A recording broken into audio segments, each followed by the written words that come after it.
It really takes courage to live your life in the spotlight. Your secrets, your heartaches, your mistakes, all of it out there for the whole world to see. And my next guest is definitely courageous. She is Caitlyn Jenner, and her book is out now, and it's called The Secrets of My Life. Caitlyn, welcome. But you say in the book that you don't think that you are courageous. Did you? I did say that. It was almost a necessity. I just got to the point in my life where I couldn't live with myself, despite the possibility of tremendous ridicule. Yeah. I mean, Bruce Jenner, male athlete, American hero, having to deal with this his whole life, and then I finally authentically become myself, and people would look at it and go, oh my God, this is the weirdest thing I've ever seen. Yeah. I mean, I risked that, yes. Yeah. Fortunately, that didn't happen. People have been very good. I want to talk to you about the book, but by the way, it's welcome, because we were sitting here talking. Hey, nice to see you, Don. Yes. But, I never thought about, the whole time that you've been here and I've been talking, I never thought about Bruce Jenner. Well, that's a good thing. I never thought about it, and I grew up with Bruce Jenner. My sister had the biggest crush on you. We watched you, I know. in the Olympic Games. So, but I have paid close attention to you for the last 2 years. Yeah. And this book, I know it's been tough, and you daunting and all of that. You've gotten a lot of criticism, and you've weathered it. What has it been like? Yes, I think a lot of the criticism comes from being more of on the conservative Republican side. Things that I've said that I didn't word properly, such as, my support of the Marriage Equality Act, this and that, which I do support. I've made mistakes with a lot of things over the last 2 years, but I've tried to learn from those mistakes. I try to do a better job next time. I learned, and a lot of the criticism has come from within my community. Yeah. Do you think it was a mistake to vote for Donald Trump? No. No, not yet, right now. As far as LBGT issues, yes, he's made some mistakes, okay? But other things I see, we need to turn this country around, and he's a guy that I think, for better or worse, I don't support him in everything that he does. Yeah. But we needed to shake the system up, to have career politicians constantly, the Clintons and the Bushes run this country. We need to get outside that box and shake things up again. When he rescinded the Obama-era protection for transgender students, you had a message to him. Let's listen. Yeah. Finally, I have a message for President Trump from, one Republican to another. This is a disaster, and you can still fix it. You made a promise to protect the LGBTQ community. Call me. So a lot of people in the LGBT community saw that and thought that, what did you expect from this administration? Because he's flip-flopped on a lot. They never thought that he was going to protect Let me tell you, first of all, he brought it up in the inauguration, or in the convention, the Republican convention. He brought it up. He has been in the past supportive of LGBT issues.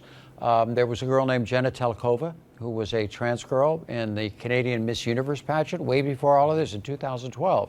He supported her right to be able to compete in the Miss Universe pageant, really stood up for the trans girl. That's a good thing, okay?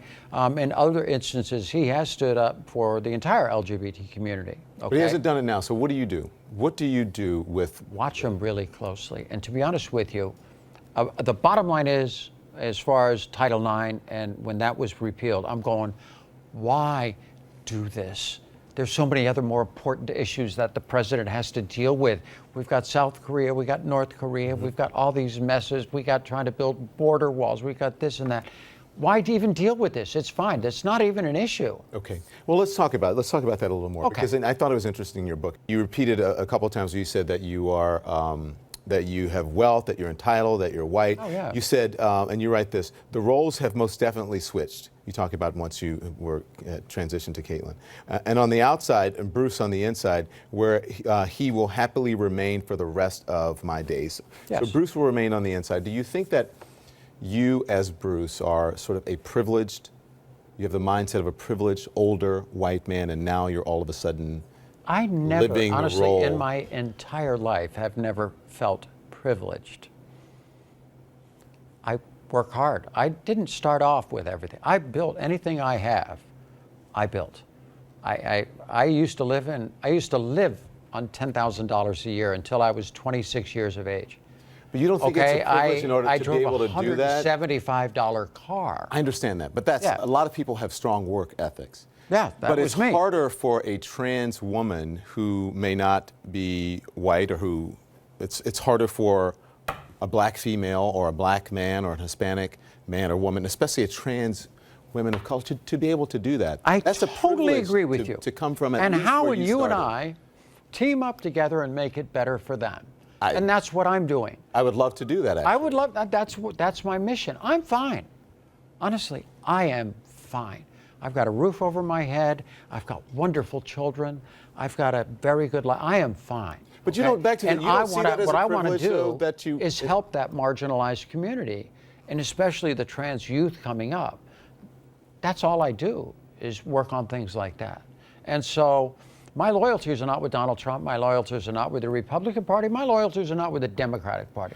My loyalties are with my community. And listen, and as I want to make it better. And how can we do that? as an LGBT person, I don't think that you should put someone in a box. You shouldn't expect an LGBT person to be a Democrat or to be liberal, right? Yes, you should I be totally whoever agree. you Yeah, you should whoever put- it is. And you we should have put someone in a box. conservative Republicans like myself, a lot of them. But you said you didn't transition to become a liberal Democrat. Right. Right. Do you think that sometimes we take those terms, or you talk about issues that has to do with the LGBT, and maybe it's just some of those issues are not necessarily being a liberal or being a Democrat. It's just being humane or having empathy. No, I agree. I agree people? with that. Yes, no, I agree with that because I'm not into really labels either. You said something that I thought you said that no question's off limits, but you think a question that's highly appropriate is about the final surgery for an LGBT person. You admitted that you did. Why did you feel Did like I you say that? Yes, you Yes, did. oh, I did. Okay, okay. So why did you feel that? Why did you feel the need to share it with the world? Because you said you think it's inappropriate to ask. Because the book is about honesty. And I tell things in that book that I never thought I would tell anybody in the world about it, you know? And I had to be extremely honest. I talk about it a little bit through the book, and if you want reasons the why I came to that decision, that's in the book. But as far as the final surgery, it's really not something that it's extraordinarily personal. It's not something any trans person wants to talk about. And to be honest with you, most trans women do not have that surgery done. They're very happy with the way they are, okay? And they don't have it done. Plus it's expensive, it's tough to do and all that kind of stuff. And so I don't want to disrespect them, especially if they don't want to go through final surgery, that's fine. Yeah. Just live your life, doesn't make any difference. I was no more a woman the day before I had the surgery than I was the day after the surgery. It's just the public's perception is they think that that's what it's all about, and it is not about that. Yeah. It's about my soul. And you're very clear. You said, I am a trans woman. I'm not a woman. I can't give birth. I didn't have the menstruate." same experience. Right. My road to womanhood was different than most. You're- Margaret, thanks for joining us. So you guys are working together in Washington, and you write about it in the book. Tell me what you guys are doing. Well, I mean, Caitlin, I couldn't, as a Republican who's advocating for better understanding of LGBT issues, could not have fabricated a better silver bullet to walk in and talk to mostly white, mostly older, a lot of men about being transgender. I can't deliver that message, but there's no better messenger than Caitlyn Jenner, who, And by the way, we have so much fun doing it. you should see her in these meetings. Of course, you can't because they're private. But she is extraordinary because she is sharing a really authentic personal experience with people who have never seen a trans person before. What are they saying? What are the conversations like? Are they tough conversations? How do you? You know what was interesting? One was with a lot of basically evangelical Christian, conservative Republican senators and congressmen who had never met anybody who was trans, but because they knew my story and who I was, they invited me to a very private dinner. And we sat down there and had just great conversation about faith, about religion, about transitioning, about the issues that are out there that concern trans people. And it just opened up the conversation to where at the end, one of them in the back says, hey, when we get to policy, do you think we could call you? And I'm thinking, yeah, I think you might be able to, yeah. Have you gotten any calls? Have you gotten any calls from the administration? I originally talked to, at that time, Trump on the phone. But no, I haven't gotten. The only one I have reached out to a senator, and we have talked since then on issues. and he was absolutely great. And that conversation never would have happened if it wasn't for that meeting, that dinner that we had. Would you like to meet with the president? Well, you have met with, you have well, had. I have I met meant, with him. but to He talk wants me to play golf with because him. we talked Yes. about the rolling back some of the protections for LGBT. Yeah, and that killed it. And you saw the video earlier. That kind of killed it for me. I can't. I just can't. I would love to go down. He wanted to play golf. I would love to go down, even after the fact that he, took this Title IX thing away. I would love to go down and play golf with him and say, hey, why the hell did you do that? That was like the stupidest thing I've ever seen, and tell him that. But now I can't, because if I was publicly seen with him, my community would go nuts.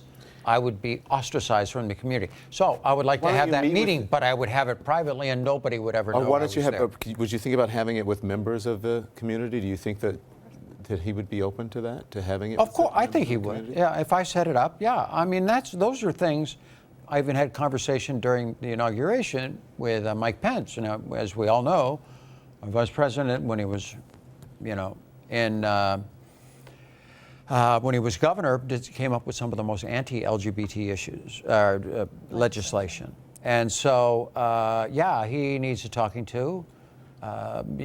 Jeff Sessions needs a talking to. But as far as other things, I think I'm not a one-issue voter.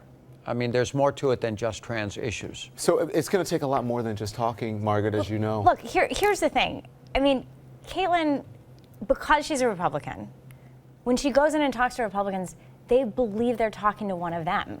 And they are. I mean, she is authentic, important. right? And so it's not an organization that has always pilloried Republicans, that is anti-Republican, that hates Republicans, going in to try to talk about what the issues are facing the trans community. I mean, she's authentically going in and talking about kids, trans kids, the suicide rates, the African-American, the hate crimes against African-American trans women, which are prevalent and rampant in this country. I mean, she's going in with all the statistics and the policy and really making an authentic case.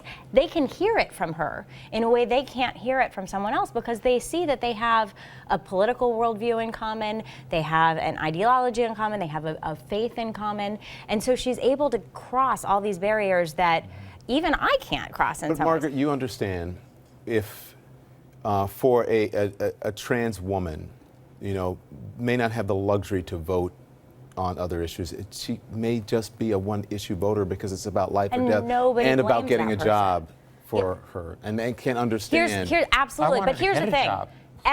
The reality of our government right now, whether you like it or not, and this is what is really difficult for the LGBT community, I think, sometimes to wrap their head around.